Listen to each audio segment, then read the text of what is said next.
بسم اللہ الرحمن الرحیم۔ السلام علیکم۔ آپ دیکھ رہے ہیں دنیائے اسلام 786۔ دوستو، اگر آپ نے ہمارا چینل سبسکرائب نہیں کیا تو ضرور سبسکرائب کر لیں۔ آج کی عورت نے بھٹکنا پسند کیا تو اسے بھٹکا دیا گیا۔ بغداد کے ایک خلیفہ کو اپنے بیٹے کی شادی کرنا تھی۔ انہوں نے پورے شہر میں اعلان کروا دیا کہ جس کے گھر میں جوان لڑکی ہے اور قرآن کی حافظ ہے، وہ اپنے گھر کی کھڑکی میں رات کو ایک شمع روشن کر دے۔ اس رات پورے شہر کی کھڑکیوں میں شمعیں روشن تھیں۔ ان کے لیے فیصلہ کرنا مشکل ہو گیا۔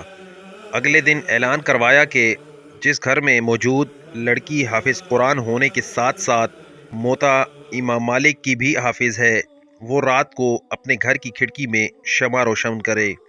اور اس رات بھی آدھے سے زیادہ شہر کی کھڑکیوں میں شمعیں روشن تھیں۔ کتنا حسین منظر ہوگا نا۔ ہر گھر میں کھڑکی پہ روشن شمعیں صرف روشنی کی نوید نہیں سنا رہی تھیں، بلکہ بتا رہی تھیں کہ اسلام کا مستقبل بھی بہت روشن ہے۔ وہ شمعیں اس بات کی نوید تھیں کہ ایک بہترین نسل کو پروان چڑھانے کے لیے مناسب اور بہترین تعلیم دی جا چکی ہے۔ ان تمام جلنے والی روشنیوں کے لرزتے شعلوں میں ایک مضبوط اسلامی معاشرے کی جھلک نمایاں ہو رہی تھی۔ آج اگر ایسا اعلان کر دیا جائے تو بہت کم گھروں میں شمع روشن ہوگی، اور اگر دوسرے اعلان والی شرط رکھ دی جائے تو یقیناً پورا شہر ہی تاریک پڑا ہوگا۔ پتہ ہے ایسا کیوں ہوا ہے؟ کیونکہ آج ہمیں فضول اور بے بنیاد تعلیم کے چکروں میں پھنسا دیا گیا ہے۔ آج کی عورت کو مرد کے شانہ بشانہ کھڑے ہونے کے خواب دکھا کر اسے حساب کتاب کے بھنور میں دھنسا دیا گیا ہے۔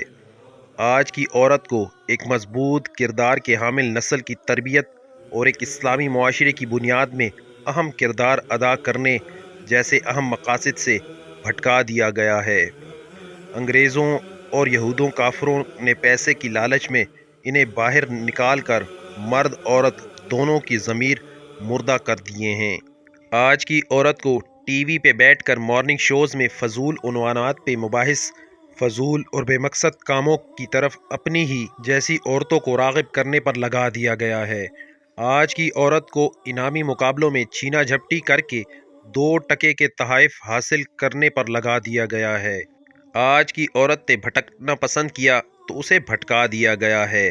ایسا کیوں ہے کہ آج محمد بن قاسم، طارق بن زیاد، خالد بن ولید جیسے بیٹوں نے جنم نہیں لیا؟ کیونکہ آج کل عورتیں بچوں کو دودھ پلاتے وقت اور کھانا بناتے وقت تلاوت اور اللہ پاک کا ذکر کرنے کے بجائے ٹی وی اور موبائل پہ فلمیں، ڈراموں اور گانوں پر لگ جاتی ہیں، جس سے بچے میں ایمان اور برکت ختم ہو جاتی ہے۔ اللہ ہم سب کو صراط مستقیم پہ چلنے کی توفیق عطا فرمائے۔ آمین ثم آمین یا رب العالمین۔